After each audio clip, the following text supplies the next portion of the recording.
Guys, element of symmetry में generally आपको चार टाइप्स देखने को मिलेंगे। ओके, फर्स्ट टाइप है प्लेन ऑफ सिमेट्री।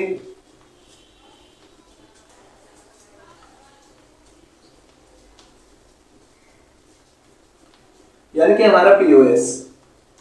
सेकंड है सेंटर ऑफ सिमेट्री।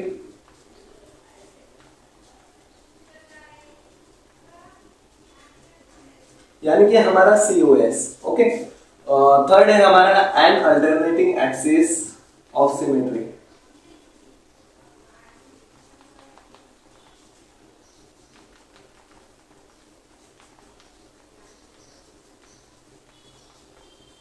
ओके, यानी कि हमारा एएओएस। एंड फोर्थ है हमारा axis of symmetry.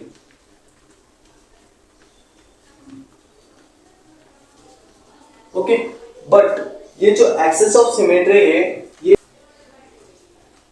Chirality do not depend in AOS, मतलब एक्सिस ऑफ सिमेट्री पे कायरलिटी डिपेंड नहीं होती, लेकिन ये जो थ्री टाइप्स है उस पे कायरलिटी डिपेंड होती है। तो चलिए देखते हैं ये थ्री टाइप्स क्या क्या शो करते हैं, क्या क्या ये करते हैं, देखते हैं। ठीक है,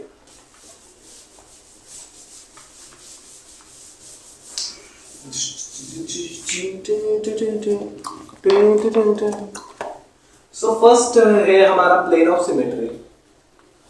प्लेन ऑफ सिमेट्री यानी कि हमारा पीओएस। अब प्लेन ऑफ सिमेट्री समझने के लिए मुझे देखिए।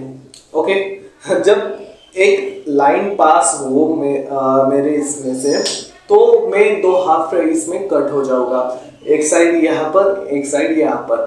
ओके, ये ऐसे अगर हम कट करें तो एक सिमिलर साइड से मैं कट हो जाऊंगा।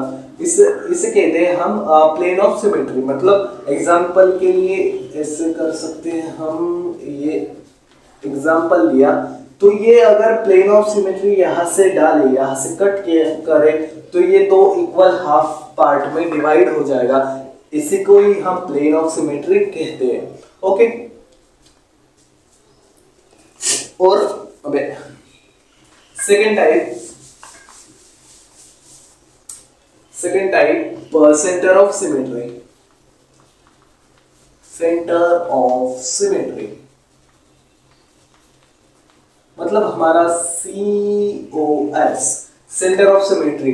अब मुझ पे क्या है फिर से, जो यहां से अगर मुझे कट करे 180 डिग्री पर, तब ये एक हाथ अलग हो जाएगा और यहाँ पर जो है मेरा पैर वो अलग हो जाएगा। मतलब हाथ के इक्वल पार्ट में ये पैर आएगा।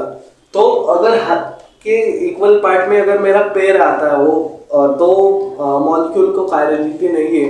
लेकिन आप एग्जांपल की तरह से समझो, अगर हमने C double bond C H ऐसे लिया, तो अगर हम यहाँ से 180 डिग्री अगर यहाँ से कट करें, 180 डिग्री यहाँ से कट करें, 180 डिग्री यहाँ से कट करें, तो ये इक्वल हाफ पार्ट में कट हो रहा है। मतलब मॉलिक्यूल को सेंटर ऑफ सिमेट्री प्रेजेंट है।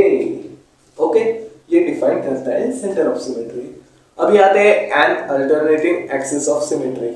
ठीक है, अभी आते हैं ट्रिक के ऊपर, कि ट्रिक के जरिए से आप समझ सके कि मॉलिक्यूल में एन अल्टरनेटिंग एक्सिस मॉलिक्यूल है या नहीं है। तो थर्ड है हमारा, मतलब थर्ड नहीं है, चार्ट अगर हम आंखें तो POS, COS, AAOS ऐसे हो। अगर फर्स्ट एग्जांपल में POS हो गया डिफाइंड, मतलब मॉलिक्यूल में प्लेन ऑफ सिमेट्री है, लेकिन COS भी है, तो अल्टरनेटिंग एक्सिस भी होगा ही होगा। ओके, और एग्जांपल अगर सेकेंड ले तो POS अगर प्लेन ऑफ सिमेट्री मॉलिक्यूल में नहीं है लेकिन सेंटर ऑफ सिमेट्री है, तो अल्टरनेटिंग एक्सिस ऑफ सिमेट्री भी होगा ही होगा। और थर्ड एग्जांपल अगर हम लें तो रुकिए, यहाँ पर अगर प्लेन ऑफ सिमेट्री है लेकिन सेंटर ऑफ सिमेट्री नहीं है तो अल्टरनेटिंग एक्सिस ऑफ सिमेट्री होगा ही होगा। Okay, but in fourth condition अगर दोनों में भी प्लेन ऑफ सिमेट्री और सेंटर ऑफ सिमेट्री नहीं है तो अल्टरनेटिंग एक्सिस ऑफ सिमेट्री भी नहीं होगा। ओके, सो गाइस आज हमने क्या पढ़ा, पहले तो शुरुआत प्रोजेक्शन फॉर्मूले से हुई, फिर कायरलिटी, फिर एरेंशियोमर, डायस्टेरोमर्स या एरेंशियोमर के फॉर्मूला 2n ये पढ़ा, फिर बाद में कन्फर्मेशन कन्फिग्रेशन के बारे में, कन्फिग्रेशन के टाइप्स ऑप्टिकल, फिर हमारा ज्योमेट्रिकल ऑप्टिकल एक्टिविटी पढ़ी, प्लेन पोलराइज लाइट कैसे पास होती है, किसके जरिए से पास होती है, क्यों पास होती है, क्या गरज पड़ी है, ऐसे पढ़ा।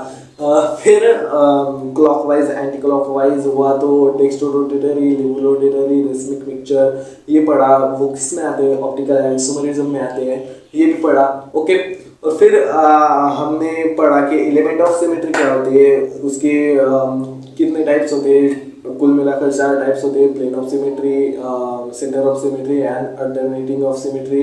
और जो होता है एक्सिस ऑफ सिमेट्री, लेकिन वो कुछ काम का नहीं होता है, जैसे कि तुम उसकी लाइफ में काम के नहीं हो, वैसे ही एक्सिस ऑफ सिमेट्री कायरलिटी के काम का नहीं होता है।